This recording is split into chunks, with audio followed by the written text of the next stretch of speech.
আসসালামু আলাইকুম। আমরা আজকে এক নজর আসলাম নোয়াখালী মেজর মন্নান সাহেবের বাড়িতে। আল্লাহু আকবার, আল্লাহর কাছে হাজার হাজার শুকরিয়া। ওনার বাড়িতে দেখি আমরা অনেক মুক্ত হইলাম। পরিবেশ দেখো কত সুন্দর, আকর্ষণীয়, ফুল বাগান। যেমন মন তেমন হৃদয়, তেমন ভালোবাসা। এলাকার জন্য অত্যন্ত তার হৃদয় অনেক কান্দে এলাকার জন্য। বিশাল এক মসজিদ রাখছিল, সেই মসজিদ থেকে আসার পরে আমরা ওনাদের এলাকাতে আসলাম।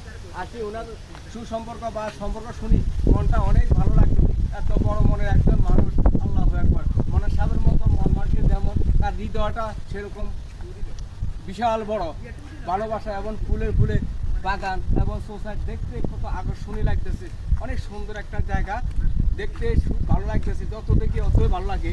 আমার সোসাইটি আকর্ষণীয় বাড়ি, এই পিছনে যে বাড়িটা দেখতেছি ওই বাড়িটাই আমাদের মনে বাড়ি। অত্যন্ত খুব সুন্দর একটা আকর্ষণীয় বাড়ি, অনেক দেখার মতো আকর্ষণীয় এবং ফুল বাগানে দেখতে সোসাইটিগুলো অত্যন্ত সুন্দর রমণীয়। আর ঝর্ণা পরিবেশগুলো দেখো, খুব সুন্দর একটা জায়গা। আর সোসাইট দেখতে মন জুড়িয়ে যায়। তো সকলে ভালো থাকবেন, দোয়া করবেন। আল্লাহ হাফেজ, আসসালামু আলাইকুম।